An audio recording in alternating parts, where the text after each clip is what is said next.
Welcome.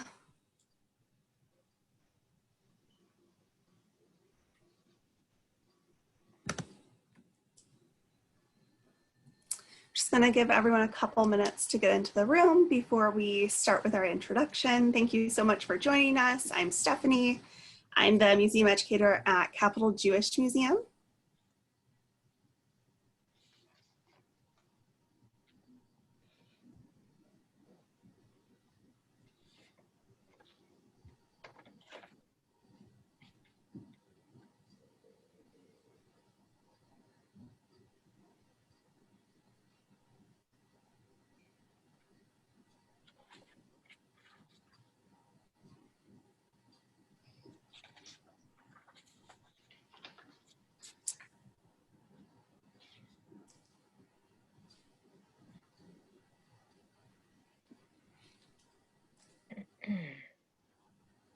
We're still getting people coming in. In about another minute, I'll just start introductions. But I am Stephany and I'm the museum educator at Capital Jewish Museum. We're really excited that you're here with us today.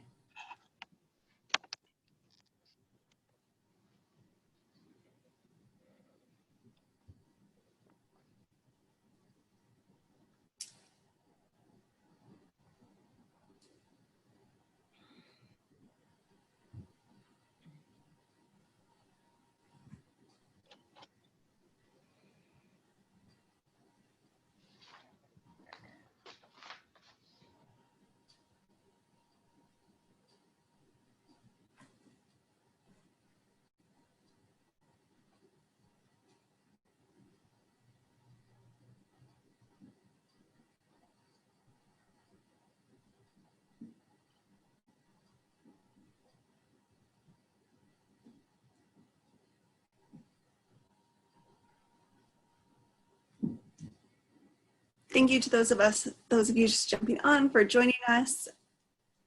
I'm Stephany and I'm the museum educator at Capital Jewish Museum. We're just about to get started in a minute.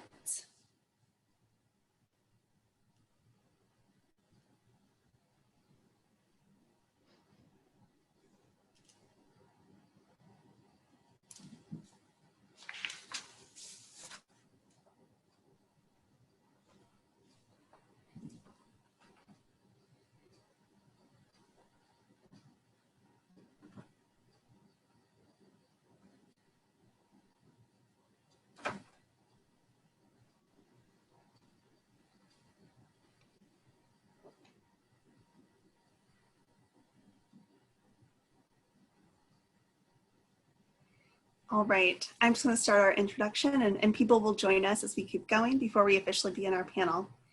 So hello everyone, my name is Stephany and I use she, her, hers.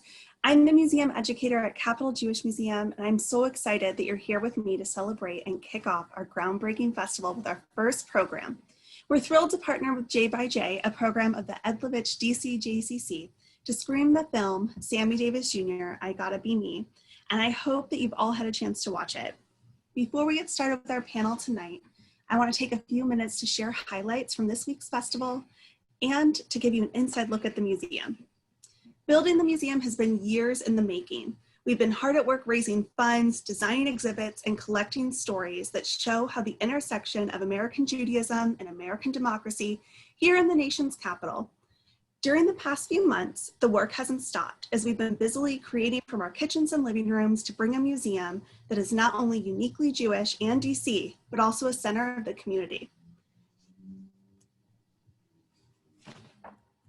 And this past summer, we've officially dotted the I's and crossed the T's and are ready to begin construction. To celebrate, we're hosting a series of events as part of this groundbreaking festival, and I hope that you can join us for another one this week. You'll see a whole bunch of them listed here. I hope that you'll join us, especially for our live stream groundbreaking ceremony on Monday, as well as our evening program, The Right Ingredients. By going to our website, you'll be able to see the full descriptions of the events. I hope you'll explore some of our archives, photo booth, and even participate in our scavenger hunt to be entered to win some fun Capital Jewish Museum swag and a museum membership.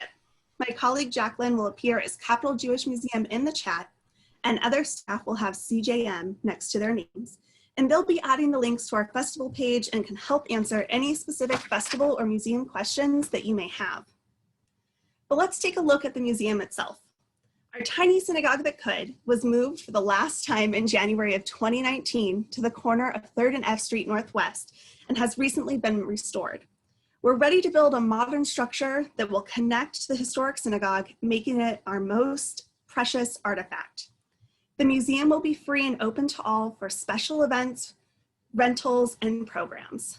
We'll have a multi-purpose auditorium for speaker engagements and holiday events, and a community action lab that not only fosters curiosity, but inspires action, and a temporary gallery space where we can bring exhibitions that have been created from around the world into the city.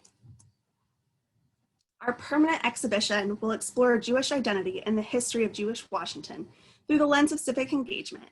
And the gallery features 5 exhibits: a space on identity, where we explore the intersections of our multifaceted identities; an area where we discuss social issues and we debate them that have been told by Jews in the community over time; a participation area that explores the ways that Jews have taken action and participated in democracy here in DC; a map that allow us to dive deeper into the historic Jewish Washington; and an ending space in the corner that is our conversation table, where we can encourage discussion through storytelling.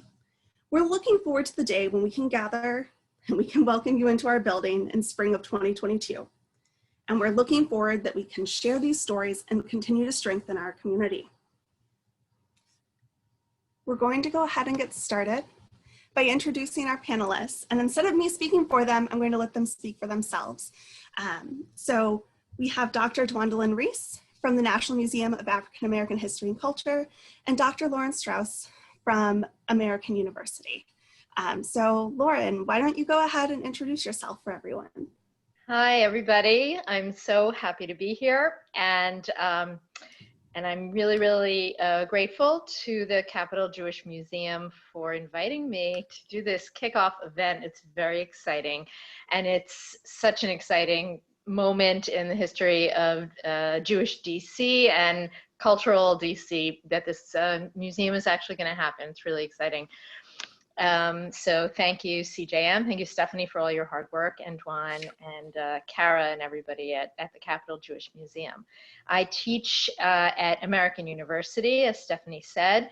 I generally teach modern Jewish history and culture, so literature mostly, also popular culture, gender, and also Holocaust literature and art.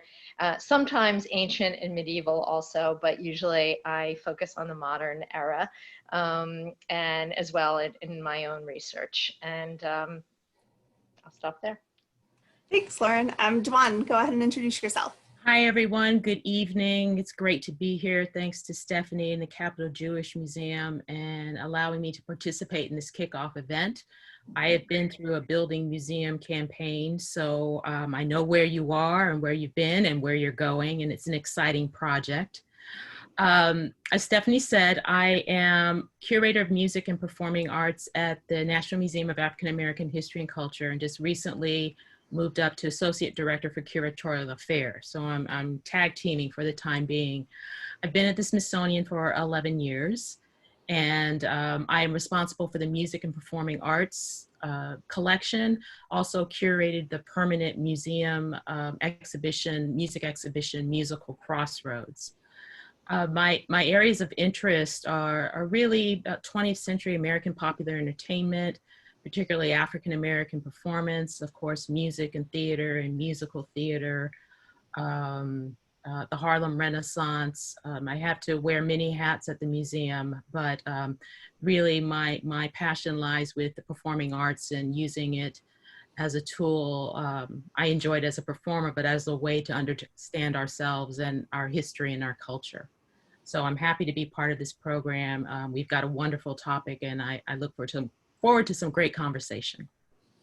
Thanks. So we're going to start by discussing a little bit of your reactions to the film. Sammy Davis Jr. is an incredibly celebrated figure and so well known, but also was a fairly contested figure for someone of his time. And even now, reflecting back on him, we're going to go ahead and get started with this. And then any questions that come up from the audience during this, go ahead and pop them into the Q&A, and we'll be sure to add them to our conversation as we're going.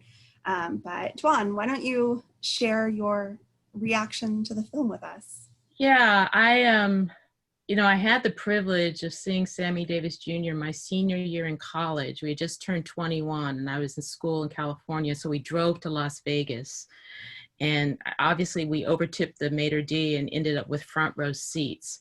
So it was kind of one of those joyous moments of seeing he is the epitome of entertainers and entertainers. And in my research and over the course of the years, I've always kind of felt that he was a contested figure, and trying to understand how such a talented man who really shaped, was a pioneer in American popular entertainment, why, so many people had different opinions about him and what he stood for.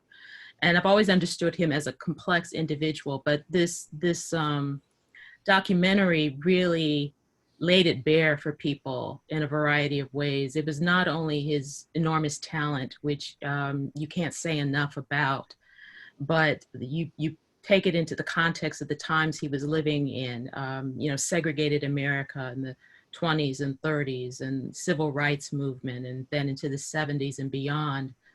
But also his shifting, his fluidness with identities and identification and association.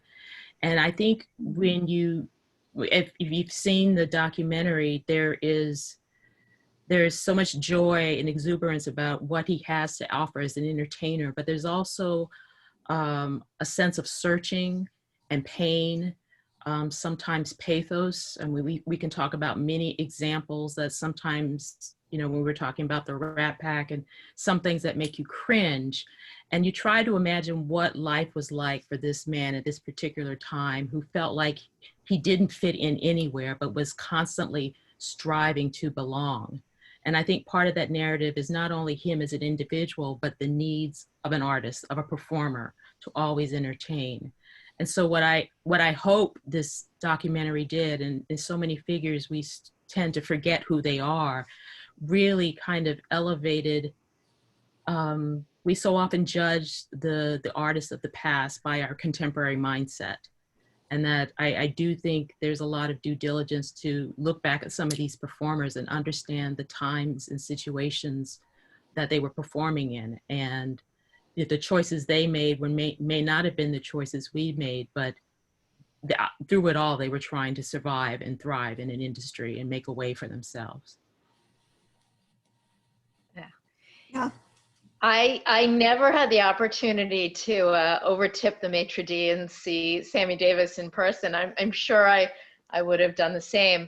But I do remember my grandparents, especially my grandmother, my maternal grandmother, loving him and being really excited about him every time he was on TV, because when I was little, when we were little, variety shows were all the rage. And this documentary really brought back to me, first of all, that whole era. Of course, not the earlier era, which I wasn't around to observe, but how big a talent he was and the impression he made on people. He was so incredibly naturally talented. But as Dwan was saying, there's I loved your word, a searching, but I also saw, there's a poignancy in his need to be loved, but also his feeling of not really fitting in anywhere. And for me, the fact that everyone around him seemed to keep repeating aspects of his identity, his multiple identities. You're a one-eyed, Black, Jewish, this, that, they kept listing it. And so I realized that it's not only about Sammy Davis Jr. himself and his talent and even his friendships, but he holds up a mirror that really reflects where American society was at any given point in his trajectory. And the fact, it says a lot more about the people who are commenting on him and their reception of him. It says in many ways more about them and where our country was at the moment than it does even about him. So that, for instance, the angry reception that you saw at the beginning of the documentary, especially by the Black community and the progressive community to his hugging of Richard Nixon on stage in the early 70s, that reflected this sense of betrayal and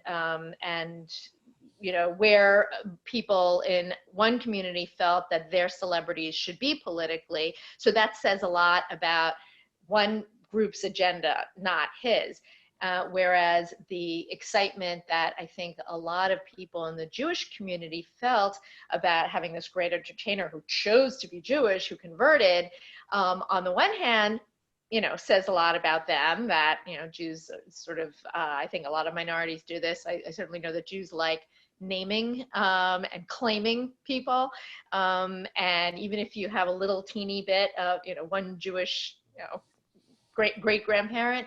But so in one sense, there was a lot of pride, but also I think the novelty with which he was treated also says something maybe not so attractive about the majority of the American Jewish community at the time, their feeling about race. Like he's okay because he's Sammy Davis. So it really, really says his whole story and just all the ways that he's presented by talk show hosts, by his friends, the way he's treated by the rest of the Rat Pack, that cringeworthy moment where Dean Martin picks him up as if he's a toy.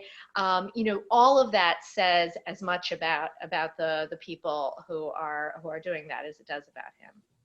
I think it also talks about, I was just thinking, as a Black performer, the sense of expectations that everyone has of you, of what you should or should not be doing, who you're representing. I mean, those things about you're representing the race. And then how, as any celebrity knows, you turn into a commodity as well. So you have these dueling impulses. You're trying to find who you are, where you belong. People have expectations of who you should love, who you should be, what you should be standing up for. Other people have expectations just for you to be an entertainer. And all these warring things in one individual. I mean, being Black in American society is hard enough, but trying to be a pioneer in an era when racial turmoil has been the history of this country, but have it played out so publicly, it's hard to comprehend how that, sometimes you see him, you feel weary. There's a certain awareness. He understands what's going on, but he's the site of all this projection, and where he's trying to carve his way out of it. And, one of the ways he does is as an entertainer, as a tap dancer, as he's one of the most underrated singers out there, as a dramatic actor, trying to move from comedy and make that step toward, a lot of actors try to have that sense of legitimacy that drama brings you, instead of being the comic foil and things like that. And so it's just, you feel that after a while when you learn the story and then watch those performances and the frenetic frenzy that must be going on internally. And remember, he says actually after he was talking about his experiences with racism, not just racism in terms of comments, but abuse, physical abuse in the Army, and the horrendous things people did to him. Remember, he said, I decided that I'm going to be bigger than they were in a different way. He said, I wrote this down while I was watching the documentary. They may still hate me as a Black man, but they'll love me as an entertainer. Now, that's not exactly uplifting, but it is exactly what you're saying. It shows that this was, on the one hand, a conscious decision on his part, and the special role, and I know we're going to switch, sort of move our discussion in a minute to the special role of performance in general, but the role of an entertainer in maybe moving the narrative a little bit and changing people's perceptions but also the incredible weight and how wearying it is for these celebrities. And I'm thinking about the people now who are, you know, just on display 24/7. And it's, you know, and you've definitely got the sense in his life of how, with the toll that it took on him in his life. Yeah. Are there any? To you, Stephany. Yeah, we have a few questions actually. Before we move on, I'd love to just hear from you. One question came from on the JxJ online streaming platforms. We're watching two different places right now. Is from Pat Silverman, and she asks, "Where are Sammy Davis's children now? And also, where are his tap shoes? If we have any idea." I may be able to answer that one. Now, I mean, he had 3 children with my Brit, and he adopted a son with Altaviz, Manny Davis. I believe Manny's in California. The 3 children, I don't know where they are. I do know that Tracy Davis has just, I don't know how recently, published a book, a memoir about her life with her father. So, you know, they're all existing in the world. The tap shoes are in the Musical Crossroads exhibition at the National Museum of African American History. They are childhood tap shoes. They're about, I don't know if you can, yay big, and Sammy Davis was a small man, so it's anybody's guess, but I think he started going on the road around, you know, 3 years old. So, you know, he's been in showbiz his whole life. And it's, you know, for me as a curator, it's always amazing.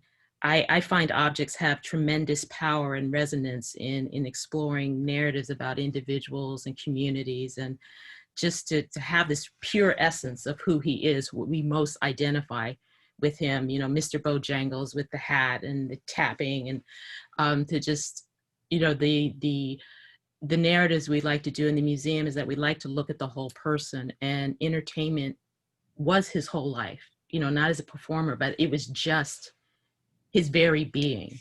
And so I think having those objects and being able to tell that story in some small way in our exhibit is a great privilege and honor. Thank you. I think that all kind of really ties together really well with this idea of performance and who you are, and the sense of change that comes over time, especially with a career that spanned the decades that Sammy's did, and took him through many social changes and movements in the country at the time. But we saw some examples such as the Rat Pack, where he was portraying these progressive ideals, but they might have alluded to something that wasn't really happening in America yet. But can portraying these progressive ideals that we see on stage actually lead to the change that we're hoping to see? And are there examples of performers in music or on stage in theater where we kind of see that happen? There are many, many examples. I mean, the connection between, as I was saying before, between performance and impact on an audience, I think that everybody has seen in every age, is very, very powerful. People tend to hold entertainers up on a certain pedestal and maybe imagine that their performative self is the same as their actual self in private life, and then sometimes be sorely disappointed when that actually, you know, when that's not the case. But there is, even more important than looking at specific performers, to look at a community and a tradition, as I focus on American Jews in theater when I talk about popular culture, theater and also movies. And there is an intentionality that you can definitely see in the sort of the aggregate of the community, where you can go through the decades. And if you go through certainly the 20th century, golden age of Broadway, and even starting before, and you just focus on musicals, for instance, you see that there's one after another of examples of songs that are written that either expose the dark side of American society, or that express hope. So that, you know, you see, of course, in in The King and I, for instance, in 1951. And these are all of the musicals by Rodgers and Hammerstein and Lerner and Loewe. You see first examples of interracial and interclass relationships, almost all created by Jewish composers and playwrights and lyricists and choreographers.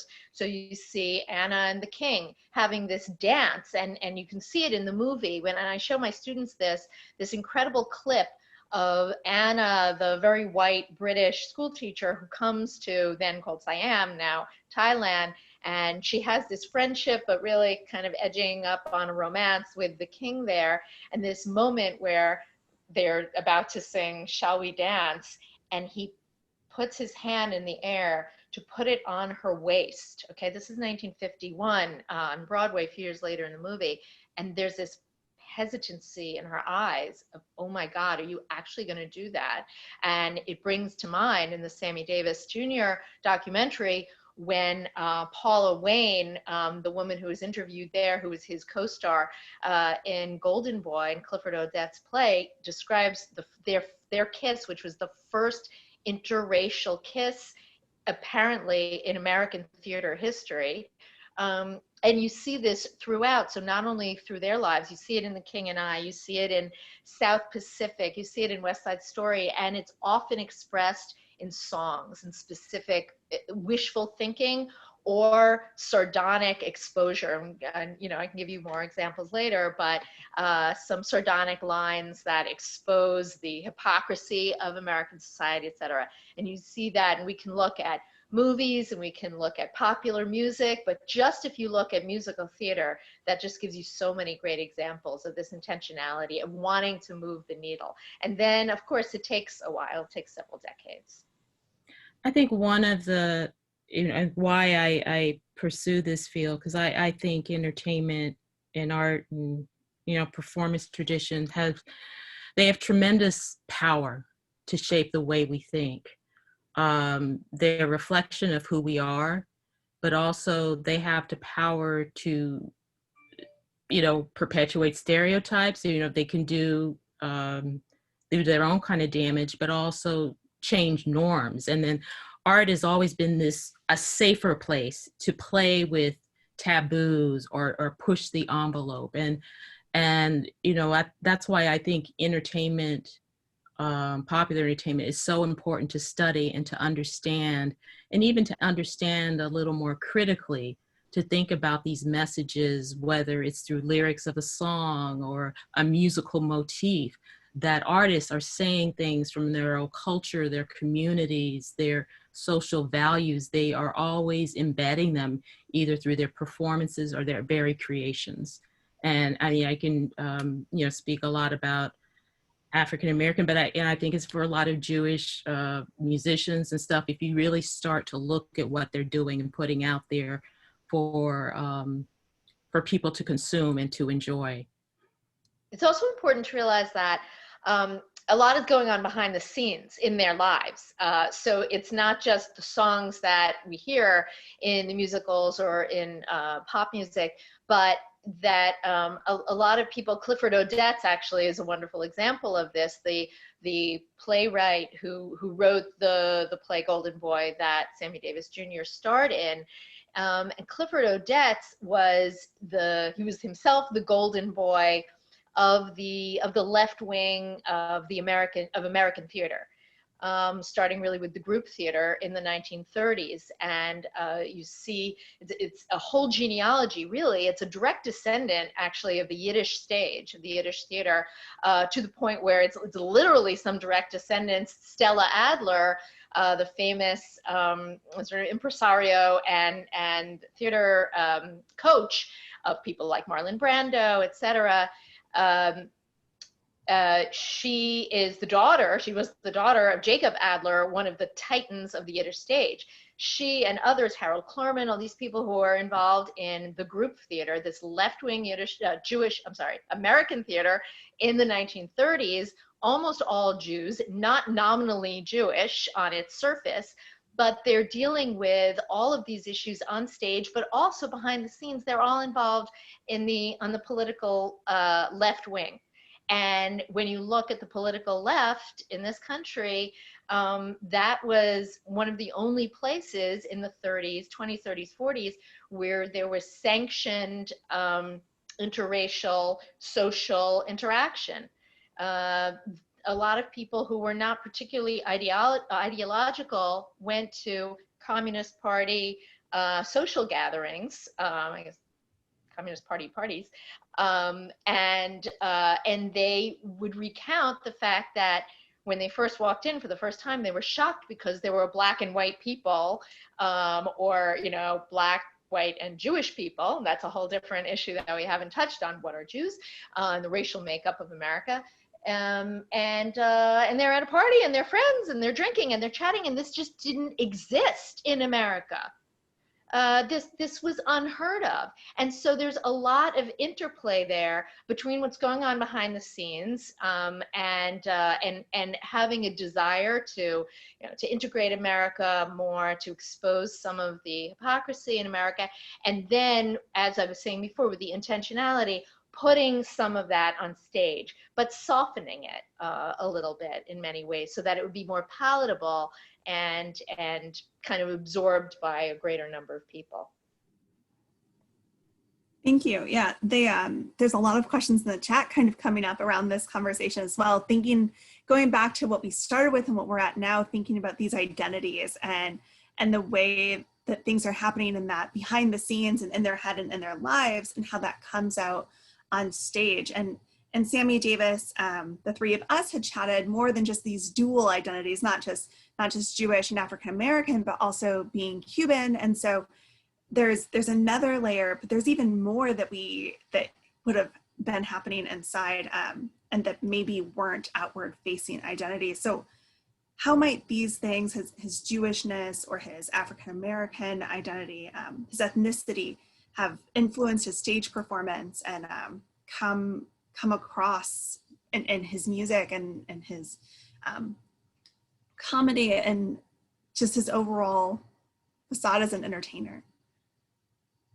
Well, I think, Sammy Davis Jr. kind of came out of that, not kind of, but the Black vaudeville tradition, where, Black vaudeville, it dates back to minstrelsy. If you want a whole history lesson, that's a whole subject in and of itself. But that performance tradition, the conceit of blackface, but also the performance styles, the skits, that's very much of the roots of the variety shows we were watching as kids, and really, really shaped American entertainment.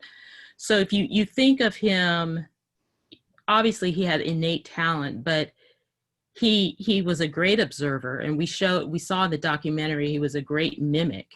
And so, being on the road at the age of 3, he learned a lot by example, working with his father and Will Maston, making faces, the comic effect, and he really just kind of grew into himself. When you talk about identity, identities are not really fixed. They're really fluid. And we talk a lot about this now. And, it's hard to pinpoint what one identity Sammy may be putting forward in his work or his ethos or his persona. I think there's certain traditions, performance traditions that were passed on in Black vaudeville and that are part of the shtick that he did, the dancing, tap dancing, the roots with African-American performers, Irish clog dancing, all of that.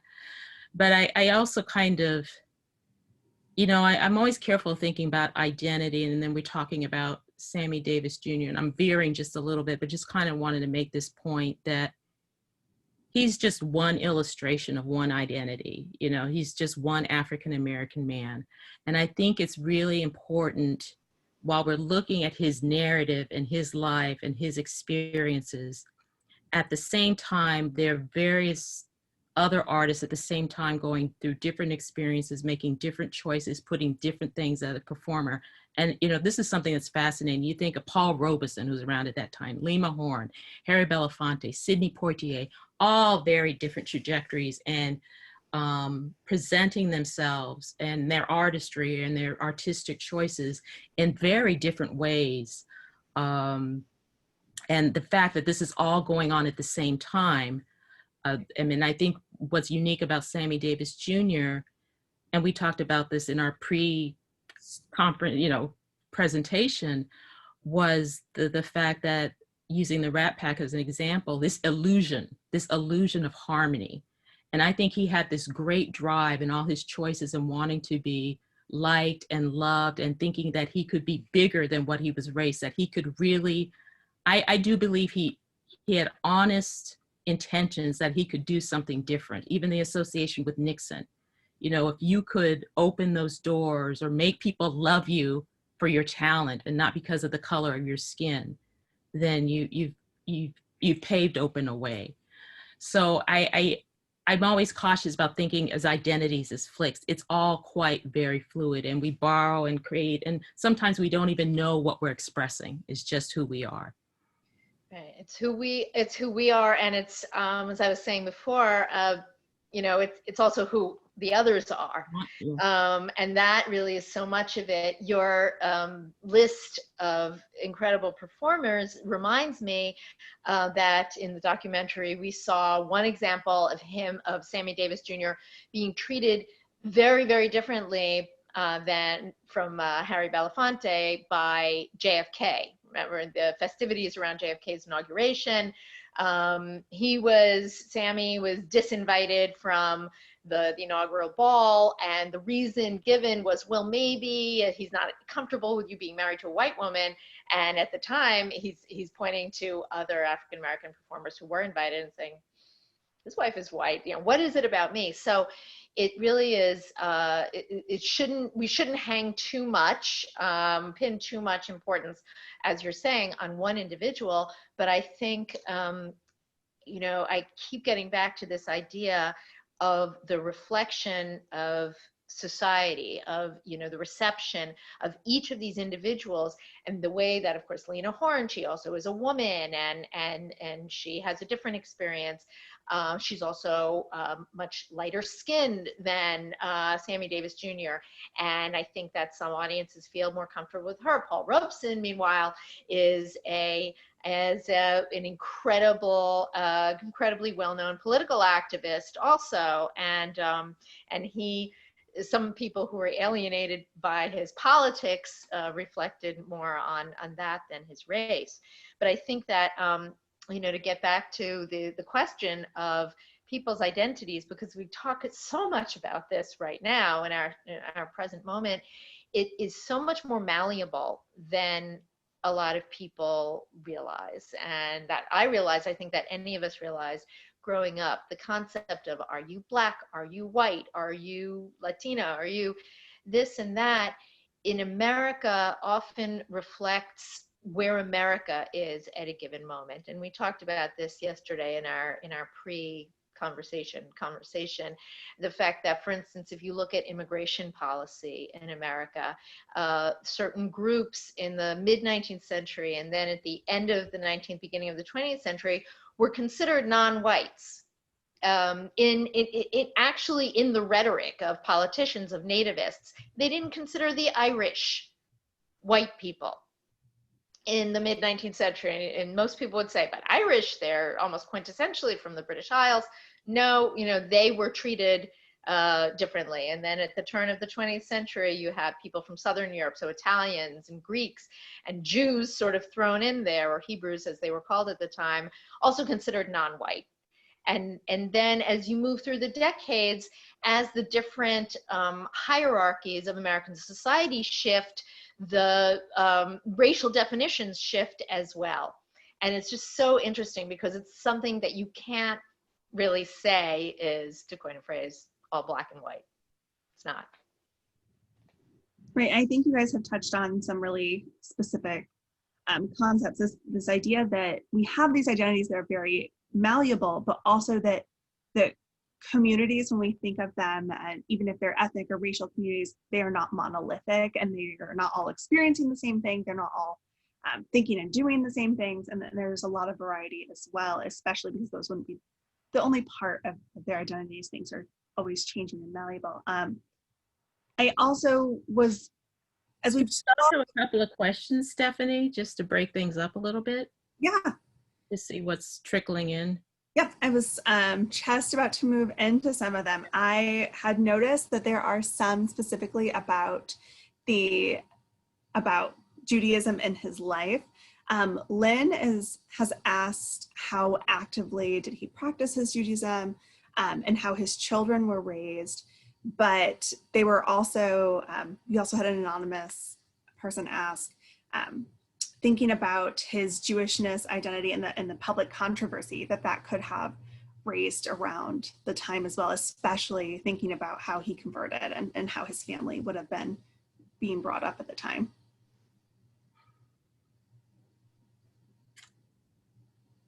Dwan, you probably know more about his children, how his children were raised than I do. No, I don't know. You know, his wife was Swedish, and I'm not sure if they were raised Jewish. And well, I do know actually, for a funny reason, I actually know people through my family who were involved in her conversion. oh, she did.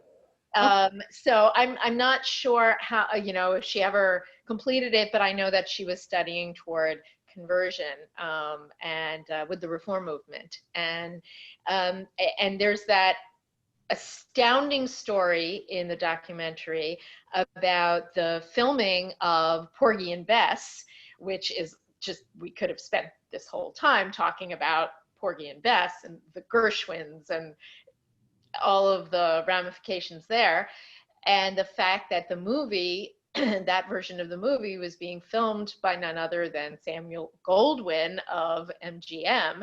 Samuel Goldwyn, this East European Jew, who was very, very, not happy and astounded and very taken aback when Sammy Davis, who was playing Sport in Life, insisted that he was not filming on Yom Kippur. And Goldwyn, this Jewish immigrant who clearly was not, particularly religiously observant himself, really was very angry about that and had to be reminded that had been written into Sammy Davis Jr.'s contract that he wouldn't have to work on Jewish holidays. Now, did that mean that he himself was so traditionally observant?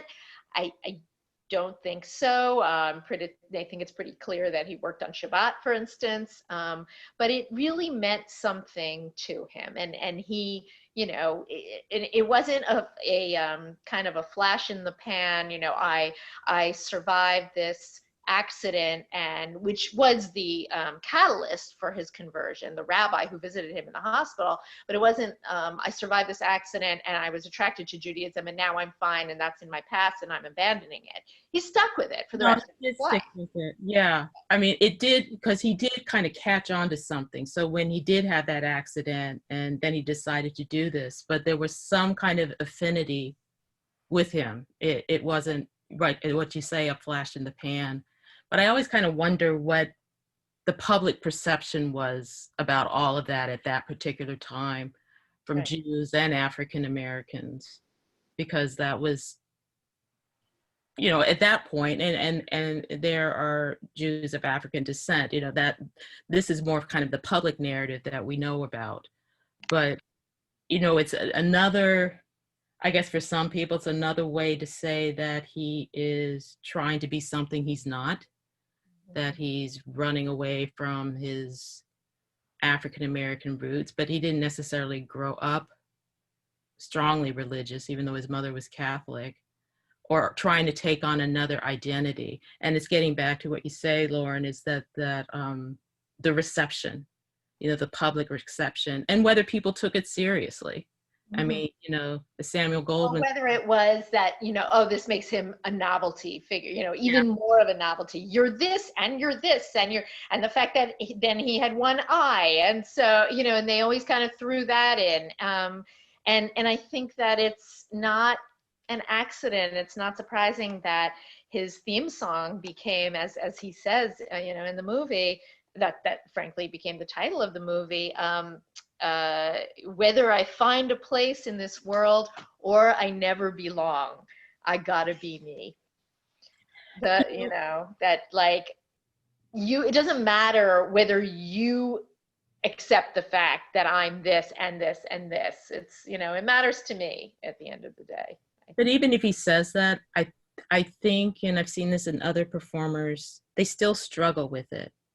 There's this personal, and then when you're someone of great renown and you feel how the business and how it can oppress you in so many ways, there's still also this public persona that you have to craft and create and uphold, to either distance people from you or to maintain some kind of, we see it of people today. And that's very part of the role of being an entertainer, not just performing, but how the relationship between audience and individual. And, I wonder if some of that did help him stick. It's complicated. There's no one real answer to everything. It can be this and this at the same time. And I think so much about Sammy Davis's life is a lot of that. Right. And I was wondering actually whether some of it would have been a lot easier for him today, that we talk about multi-part identities so much more, or whether it's treated with more rancor in certain circles today, and whether you're expected to be a spokesperson on weighty issues, not just be sort of cute and say, I represent this, and and then do a little tap dance. But celebrities today, or any public figure, not just performers, are often expected to weigh in and have profound reflections on all of these matters. And then that's not enough. People pick up on that and either tear them apart or rally in their favor. So, it's really, it's really continues to be very fraught, but presented in a different way, because it's not so unique anymore to have multi-part identity. But what you do with it, I think, is being examined in a serious way today more than it was perhaps in his day. So some things are easier and some things are harder. Yeah, I think those criticisms are still there. And I think for a lot of African-American performers, I think there's more openness to identities, but sometimes there's just a fine line. If there's something seems that you're trying to move away from your African, people come at you. I mean, oh yeah, they in call the you Jewish community too. And a lot of this is, to me, a lot of these stories and these narratives, when I do research, it's really about liberation and freedom, agency, that in the best world, in a great utopia, we could all be who we are, be our whole authentic selves, and not have to close off ourselves or have to be judged. And as we try to make our way in this world, we publicly struggle with that, and people expect us to be certain ways because historically, or if you're in a certain position, you have this power, you owe it to speak out. When some people say, I just want to sing, or I just want to act. As Michael Jordan's famously said, Republicans buy shoes too. Yeah, right. But that's a real tension. Whether it's fair or unfair, it does exist. I agree. And I think that that really today, I mean, nothing's easy today. Nothing is easy this year. And in many ways, although it's painful, it's been such a painful tearing away of the facade of many stereotypes and much about our society over the last few years, and certainly the last few months. In the end, it's probably more instructive and healthier to do that, and to have these conversations and have it all broken open, rather than sort of trying to paste over things. And as Dwan was saying earlier with the Rat Pack and this myth of jolly kind of collegiality and perfect relations between races, between friends, in the end, if we can really sink our teeth into these issues and be honest about them and bring them out in the open, then somebody with, in the public eye with a multi-part identity in the future perhaps will not have to feel so out of place and will just, be able to be themselves and just be me without feeling like they're hiding something. And that's sort of the tragedy and the hope of Sammy Davis, actually. Thank you. So we're running close on time. We have one question that popped up at the beginning. I wanted to save it kind of towards the end, so I felt like it was kind of a fun note to be ending on. And it's from Lisa, and it was specifically for Dwan, and it was asking if you could tell us a little bit about the roots of Sammy Davis Jr.'s musical style. She says that his style was so unique and at the same time drew from the greats before him. Would you be willing to share a little bit about that? Sure. And hi, Lisa. I know who that is. Yeah, I think I get back to, all these great entertainers, the ones we think are wonderful, they all observed and listened to each other. So Sammy Davis Jr. was, listening to jazz artists, Louis Armstrong, sense of rhythm, the great artists of the day, vaudeville. They learned from the best. And what keeps things going is that they take what they learn and then they innovate and create something out of them. And I think his dancing's unparalleled. I think as a singer, which I find quite fascinating, and I sing too, is that he's really a great singer. If you really listen to him, it's not emotion. I mean, when you think about a modern popular singing style, it's really a hybrid, very different than what it was in the 19th century. You have the crooners, you have more declamatory speech-like. There's acting, there's emotion. It's not just the melody, and how he learned a lot even from Frank Sinatra, who's one of everybody says great phrasing he has. He knows how to sell a song, and you can't. There are a lot of people who knew how to sell a song. Ethel Waters, Al Jolson, he's a complicated figure, but he could entertain. He could take a lyric and get into the nuances and meld it and make the words sound like something. And just, that's what a great singer does. And Candyman notwithstanding, if you really start to listen to some of his recordings, and if you did have the privilege of ever seeing him on stage, there's some people who are just mesmerizing. And he was one of those figures. And I think he learned from the best, he observed from the best, and he had a keen sense of style, a keen ear, and knew how to relate to people and who felt like they could relate to him. And I think that friendliness, I think that's very true when you think about Sammy Davis Jr. They seem somewhat accessible to many people in a way. So Lisa, I hope that answers your question a little bit. Thank you. Well, that's kind of everything from our Q&A. I wanted to give you both a chance to kind of wrap up. If you have anything else that you really wanted to share about Sammy or the film, thoughts-wise, and my colleagues have started dropping links in the chat for everyone who's attending, so they can get more information about our upcoming programs this week as well. The only thing I would say with documentaries like this, if you enjoyed the documentary, I would encourage you to see more of the body of his work, films, performances, and recordings. You really get the essence of who he was. And I think, my own work, you can't necessarily separate the personal from the professional. That if you think about him and think about these performances, but also remember the context of the times, you really start to get a better picture of what life was like back then. What are the issues we're grappling with? Some of these issues play out in what we see today, particularly in entertainment. And, there's a reason why we call a lot of these people pioneers, because they did the hard things and suffered for it, but they also left us with a great body of work that we'll be able to value for generations to come.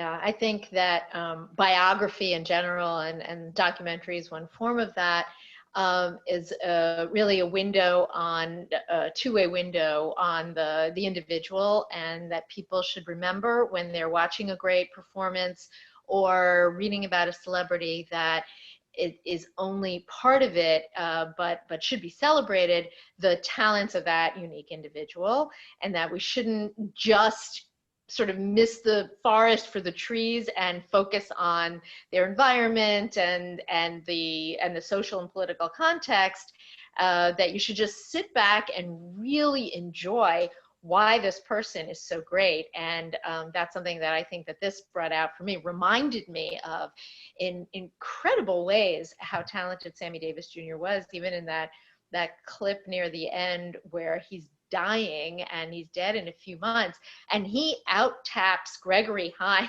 like by far, by a long shot. So part of it is that we should just enjoy what performers are doing, because that's really what they want. That's why they're doing what they're doing. But also at the same time, question ourselves and how we're seeing people, people in general, not only performers. And again, as I said before, use this as an opportunity to always reflect back on ourselves and how we're perceiving someone and what that says about us while we're watching them and categorizing them and checking off boxes and saying they're this, they're that, whatever, and ask ourselves, you know, what that means, that it's important to us to even be doing that rather than just simply sitting back and enjoying their art. Well, thank you both so much, and thank you for ending on such lovely notes, and giving us some more things to think on and reflect on as we move forward. And I hope that everyone got a chance to watch this documentary, and if not, you'll have a chance to continue to do so this week. So thank you to JxJ, a program with Edlavitch DCJCC, for partnering with us. Thank you, Dr. Reece and Dr. Strauss, for joining us this evening. Thank you, Stephany. Thank you. Great job. JxJ, thank you. This was fun. Thank you. So I hope everyone had a great time and enjoyed it. And for those that missed it and who want to share, we've also recorded the talk and we'll be sharing it this week too.